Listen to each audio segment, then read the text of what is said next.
Yeah, thank you very much, and thanks for the invitation to this Presbymania session. It's really a pleasure to be here.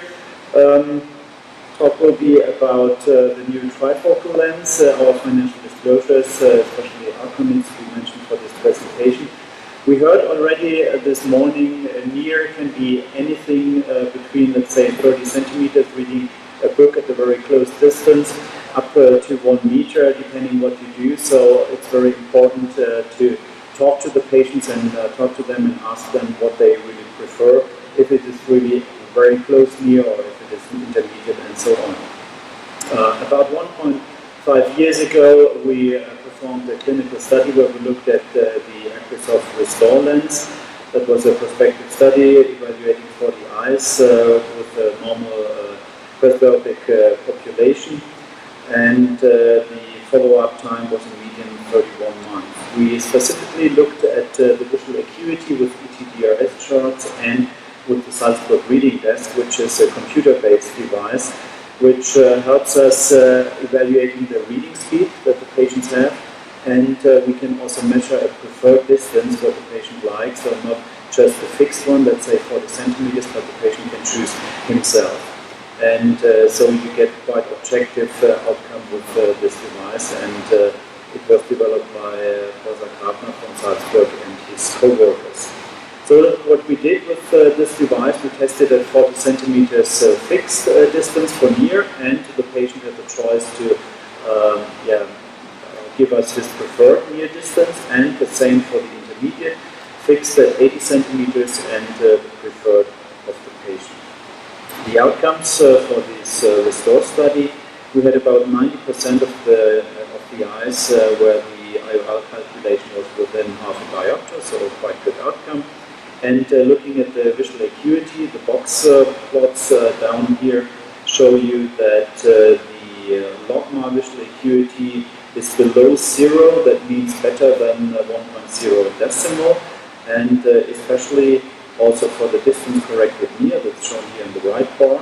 And if we look at the intermediate distance for this lens, which is more or less a bifocal lens, we still have a quite good intermediate distance visual acuity with about 0.1 logMAR, and that is because the distance visual acuity is very good with this lens.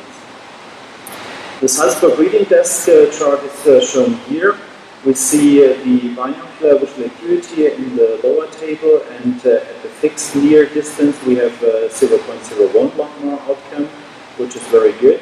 And if the patient is asked for his subjective near, this patient cohort, they would vote the same distance, also 40 centimeters. If we look at the intermediate distance, the fixed distance was at 80 centimeters. The binocular visual acuity was at 0.18 logMAR, still good for such a lens. If we look at the monocular, however, here we are at 0.3 logMAR, so this shows us that the lens is really more or less a bifocal near distance, and if you only use one eye, then the intermediate is not as good. Interestingly, if we ask for the subjective intermediate, the patient vote for about 64 centimeters, so a little bit closer than the so common 80 centimeters. Patient questionnaire was also performed, and the usual problems, night glare and halos, was rated to be somewhat around moderate, and the spectacle independence was very high, almost no spectacle were post-operatively. Now let's move to the new trifocal lens, which is called PanOptix. It's based on the same platform with the overall length of the IOL of 13 millimeters, and the optic diameter is 6.0 millimeters. Specifications are listed here. Especially we need to know that this lens has now a near addition of 3.25 diopters for near and 2.17 for the intermediate distance, normal range where the IOL is available, and with this lens we have also implemented the blue light filter and of course the UV filter. Here on this graph we see now the light distribution for this trifocal lens at the different distances and in regard to the pupil size. So we see almost up to 5 millimeters of pupil size or 4.5 millimeters we have a similar distribution. And the majority, of course, is for far, somewhere around 40 to 45%. For the near and intermediate, we are between 20 and 25%, so we lose about 10% of the light with this lens. We also evaluated this new trifocal lens, and this is the outcome of our first 10 eyes where the PanOptix was implanted. All of the cases were performed with a femtosecond laser with the 5.0mm capsulotomy, and the follow-up time was 3 months post-operatively. Since the lens is not available in a toric version, the expected post-operative cylinder had to be 3/4 of a diopter or less in cylinder. This is my first case where I implanted the lens. It's packaged like the normal restore.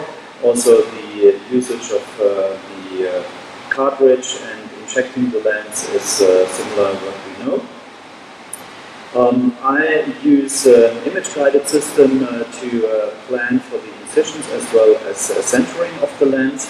And this here would be a follow-up 3 months post-operatively with a very nice capsulotomy performed by the femtosecond laser and a well-centered trifocal lens.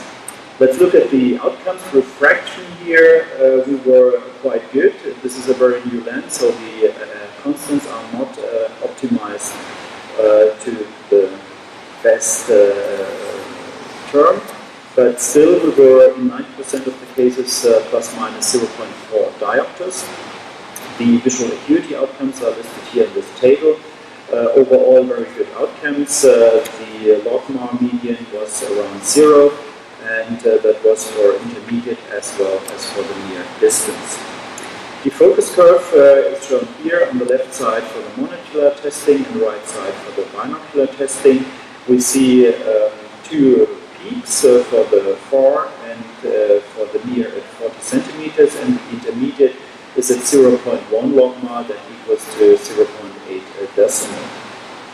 Patient questionnaire was here performed with the same questionnaire then with the restore, and we see here similar outcomes. Night glare and halos was rated to be moderate.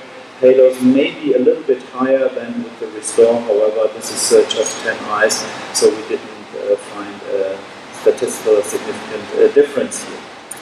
Spectral independence was also high, with almost no spectacle usage for distance, intermediate, and near.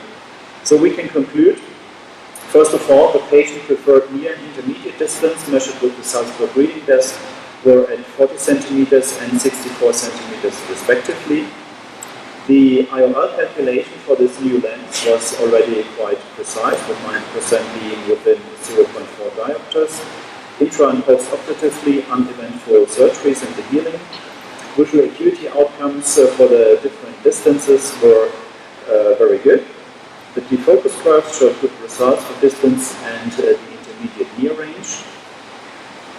These are initial outcomes, and I think they are promising for this new lens. However, the toric version is still pending, and that's a drawback, so we can only treat patients with low astigmatism, or we need a solution to treat the astigmatism either with limbal relaxing incisions or with a laser touch-up later on. Thank you very much for your attention. Any question for this very interesting topic?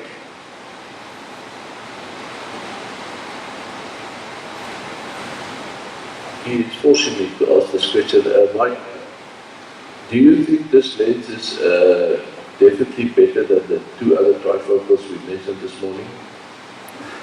To say definitely is always hard. I would not say at this point. I have also good experience with the Zeiss Lisa 3, which is also an excellent lens. So far, what we see is similar outcomes. What I like with this lens is the centering with the C-loops. I'm not so happy with the plate haptic of the Zeiss lens because I had lately 2 cases where I had slight dislocation. And this is due to capsule shrinkage, and that's a small pity. But regarding the visual acuity outcomes, I think they are quite similar. You never insert a capsule shrinkage? No, not as a standard procedure. No. Well, while you're referring to the plate haptic, I absolutely agree with you that the plate haptic is not the best platform. And I think that that advantage of the PanOptix lens is significant.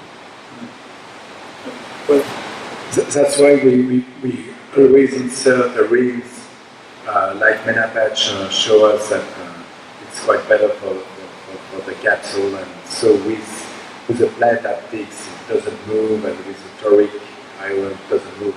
It's quite more difficult to move it. Yeah, I might do that in the future, because these two cases were really a little bit unsatisfying. When you see right post-operatively everything was fine, and then later on you have this shrinkage and dislocation, and that's really not good for multifocal lenses indeed. Well, just to continue on that thing, a plate haptic, you may sort of not think about it 5 years later that you put the plate haptic in, you just laser the capsule. And if you happen to laser that capsule a bit over-enthusiastically, that lens may actually drop into the vitreous. It should not happen. Of course it should not happen. You should think about it, but remember, the patient does not always stay in the same city, goes to someone else, that person doesn't think about it, doesn't know about it. That could happen. That's why I prefer a C-loop or another type of haptic